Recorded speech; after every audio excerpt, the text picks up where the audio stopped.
Hallo my liewe TikTokkers, ek glo dit gaan goed met julle.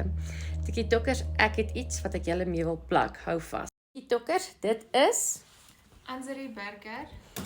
goed. TikTokkers, sy is 'n skoonheidsterapeut. Ek gaan laat sy 'n bietjie meer van haarself vir julle gou vinnig vertel.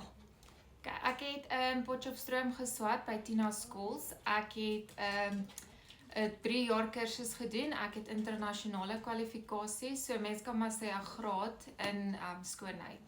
Okay, TikTokkers, sy gaan julle plak met iets oulik. Wys bietjie vir hulle sis. Dit is die Oxy. Okay. Sissie, sê vir my, hoekom hou jy van hom? Lally, hy werk vir sensitiewe vel en ook vir die akne. So jy kry nie daai brandsensasie wat voel of hy juk of droog is nie, en ek gebruik net dit en 'n sunblock in die oggend. En dis Okay. dit. Wow. TikTokkers, ek gaan haar besonderhede hier vir julle opsit. Kom na haar toe, sy doen my naels, sy's fantasties en ek is lief vir julle. Bye. Bye.